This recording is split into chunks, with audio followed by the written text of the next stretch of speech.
शहरातील रस्त्यांची सुधारणा आणि दुरुस्ती कामांचा केलेला वेग तपासण्यासाठी महानगरपालिकेच्या वतीने सुरू असलेल्या डांबर प्लांटला आज अचानक भेट देऊन पाहणी करण्यात आली आहे.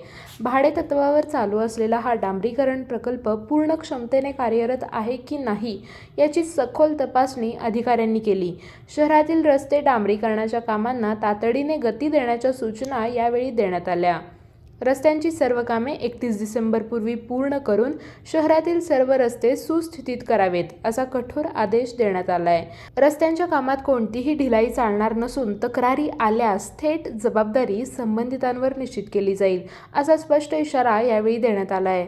तसेच शहरातील वाहतुकीच्या वाढत्या समस्यांबाबत आणि अन्य पूरक बाबींवरही अधिकाऱ्यांची चर्चा झाली आहे.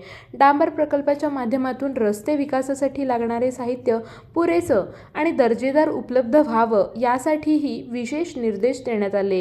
या अचानक पाहणी दरम्यान अतिरिक्त आयुक्त रविकांत अडसूळ, शहर अभियंता रमेश मस्कर, शिवसेना उपजिल्हाप्रमुख रमेश खाडे, उपशहर अभियंता उल्हास पवार, महादेव फुलारी, गुजर तसेच ठेकेदार उपस्थित होते. बाळ, फ्रीजमधून श्रीखंड काढ ना. आम्ही पूर्वी घरीच बनवायचो श्रीखंड. त्याची चवच वेगळी होती.